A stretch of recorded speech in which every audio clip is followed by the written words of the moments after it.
Hey guys, so just want to let you know that I have started a group on Intervals.icu, which is free training to use for cycling, which is what I've been using and sharing recently, more of my training on there. And I've been getting a lot of comments and questions regarding training, which is all great.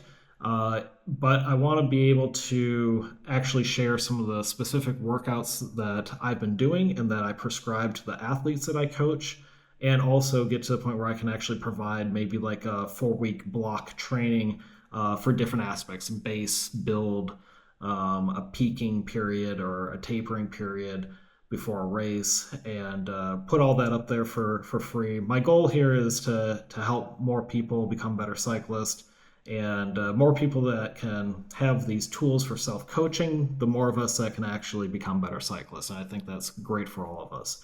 So you can just search for Dontuza training camp. If you can't find it, send me a message and I'll send you the link, but it should be available to be seen by everyone. And when you join, you're going to see there should be a group chat, and then also anything that I post free will be over here. So right now, if you click here, I've got 3 workouts in there that I want to go through today. I wanted to start with FTP building and development because it's kind of the holy grail of cycling. We all want to see a higher number FTP, but I think what's actually really important is being able to actually hold that functional threshold power for 1 hour, which is something that a lot of athletes, when they come to me, they can't actually do. They've done a ramp test, a 5 minute ramp test, or a 20-minute FTP test, which is great. We know kind of where we're starting. But if I took that number and I challenged them to actually go hold that for an hour, most people can't do that. And that's no one's fault. It's extremely hard to do, and not everyone has the innate ability to do that. Not everyone is a time trialist, has that ability to do that. But we can develop those skills. Everyone can get to the point of being able to hold it for an hour or even longer than an hour. So the first that I would start with, and you guys can access these and download them and use them, is this 3 by 12 minute. And what's really unique about this is, even though it's kind of a boring FTP block, there's some subtle things in there here. One is the rest interval is only 2.5 minutes long. That's only enough time for you to have a mental break, not a physical break, really. So it's quite challenging. If you're just starting out on this, it's okay to increase this quite a bit. You can do a 1-to-1, 12 minutes to 6 minutes is probably better. And then you can work your way down to that 12 minutes to 2.5 minute rest. And then as you develop, you can do a 4 by 12, or you can do a 3 by 30, all the way up to 3 by 30. So what we're concerned with is time and zone. If you just did a 30-minute block FTP, you're at 30 minutes in zone 4. Here, we're at 36 minutes, 37 if you count the ramp that I did.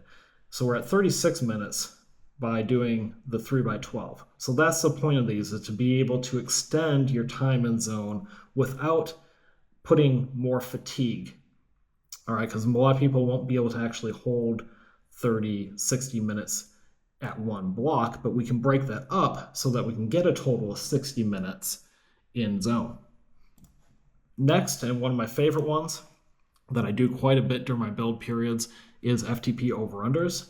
Very traditional FTP over-unders, 3 by 15, where you spend 1 minute above, 1 minute under. So we're at 110, and then we're at 90%. So 10% over, 10% under, back and forth, back and forth, back and forth. And you can play with this as well. You can add more repeats, less repeats, more rest time, less rest time. You can do more sets of it, less sets of it. I would recommend doing this one second to the 3 by 12 blocks. And the point of this one is about developing better lactic acid clearance. So we're going to build up lactic acid during those overs. Your legs are going to start feeling pretty heavy as you do these. And then during the under, we're trying to clear that lactic acid, trying to get the mitochondrial adaptations to utilize that as a source of fuel. And then very lastly, and I put this one in here, but I want you guys, if you're going to use it sparingly for one, and don't jump to this right away if you haven't done the other two workouts before this for several weeks, if not months in a row. And then use this one sparingly because this one is quite strong medicine.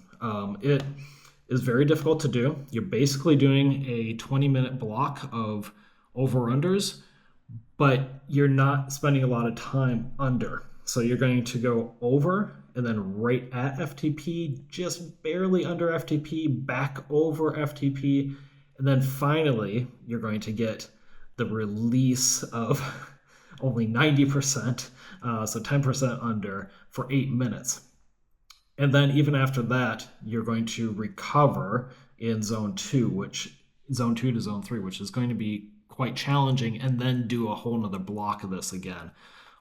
So I don't use this one a lot because it is going to really make you sore and have lingering effects for a couple of days.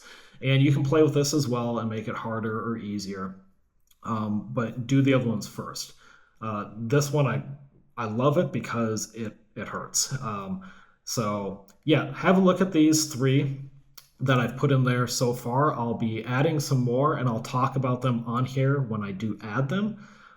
If you guys have any questions, let me know either on Songhushu or in the group chat here.